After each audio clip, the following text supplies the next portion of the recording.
So এখন আমরা ready, আর এবার আমরা বেরিয়ে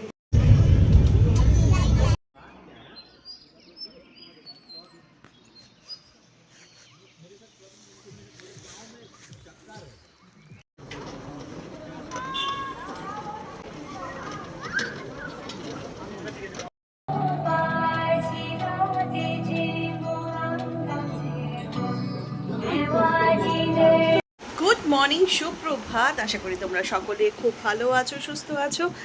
আর এই যে অবস্থা দেখতে পাচ্ছ বাইরের, এখনও একেবারেই অন্ধকার।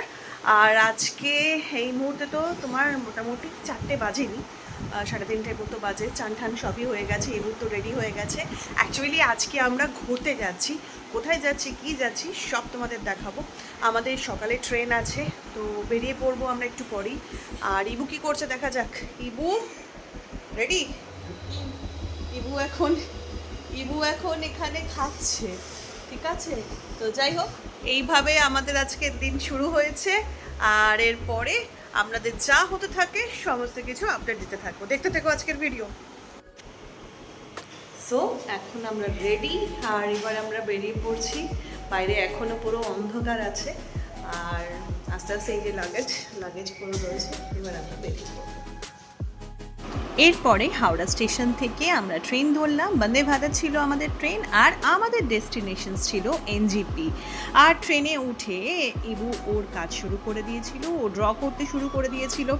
আর এইভাবে কিন্তু ফুল জার্নিটা আমাদের কেটে গেল, এবং ফাইনালি আমরা দুপুরবেলায় কিন্তু এনজিপিতে পৌঁছে গেলাম।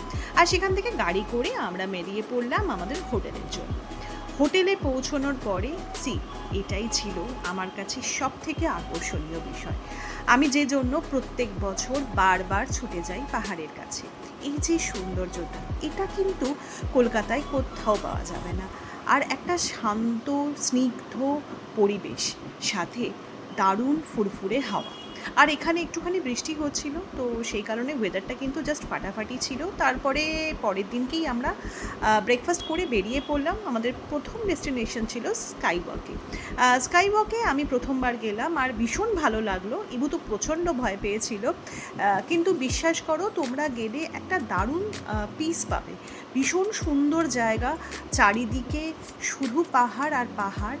আর আমি এখানে একটা ছোট রিল বানানোর চেষ্টা করছিলাম, কিন্তু ফাইনালি পেরে উঠিনি, কারণ এই বুকে দেখতে পাচ্ছ পিছনে ও দাঁড়িয়ে আছে ওর বাবার সাথে। ও ভয় হাঁটতে পারছিল না, যেহেতু নিচটা পুরো দেখা যাচ্ছিল বলে। বাট আমি ভীষণ এনজয় করেছি। আর এরপর এখানে একটা ছোট মনেস্ট্রি ছিল, সেখানেও গেছিলাম, ভীষণ ভালো লেগেছিল। আর আমি সত্যি কথা, এত শান্ত পরিবেশ পেয়ে চুপচাপ পুরো বসেছিলাম অনেকক্ষণ। শহরের এই ব্যস্ততম দিনগুলোতে আমরা সবাই খুব ব্যস্ত থাকি। শান্ত পরিবেশ বা মনের শান্তি, এগুলো কিন্তু ভীষণ দরকার। আর সেগুলো কিন্তু পাওয়ার জন্যেই আমি প্রত্যেক বছর ছুটে যাই। আর এটা হলো অরেঞ্জ গার্ডেন। এখানে আমরা যখন গেছিলাম অরেঞ্জ খুব একটা ছিল না, তবে এখানে একটা ঝর্ণা ছিল, তার সামনে বেশ কিছুক্ষণ আমরা বসলাম, অনেকগুলো ছবি তুললাম, আর পিওর অর্গ্যানিক অরেঞ্জ জুস খেলাম। সত্যি ভীষণ ভালো লেগেছিল। আমি আবার কিছু অরেঞ্জ ডাস্ট পাউডার নিয়ে চলে এলাম, আমার কাজে লাগবে সেগুলো। আর আমাদের পরের দিনের ডেস্টিনেশন ছিল চারধাম।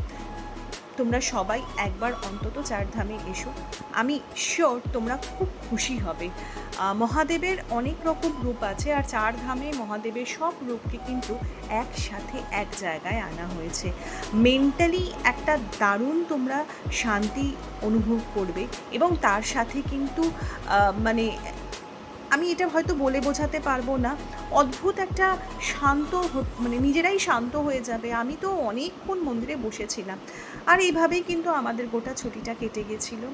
আর ফেরার সময় এই জঙ্গলগুলোকে আমি বাই বলে আবার বলছিলাম যে আবার আমি খুব তাড়াতাড়ি চলে আসবো তোমাদের কাছে। প্রত্যেক বছর আমার কিন্তু পাহাড়ে যাওয়াটা ম্যান্ডেটরি। পাহাড়ে না গেলে আমার দমটা কেমন যেন আটকে যায়, কারণ পাহাড়ের সৌন্দর্যতা আমাকে বারবার টেনে ধরে। দেখো এই যে পাহাড়গুলো, এই বরফে ঢাকা পাহাড়গুলোকে দেখলে মন তোমার ভীষণ শান্ত স্নিগ্ধ হয়ে উঠবে। আর এই ভিউটা আমি ভীষণ এনজয় করেছিলাম। সব শেষে আমরা কিন্তু বেরিয়ে পড়েছিলাম আবার বাড়ির উদ্দেশ্যে।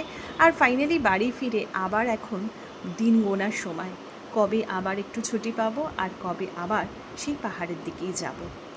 সবাই ভালো থেকো। আশা করি আজকের ভিডিওটা তোমাদের ভালো লাগবে। ভালো লাগলে অবশ্যই কিন্তু আমাদের চ্যানেলটাকে লাইক করো।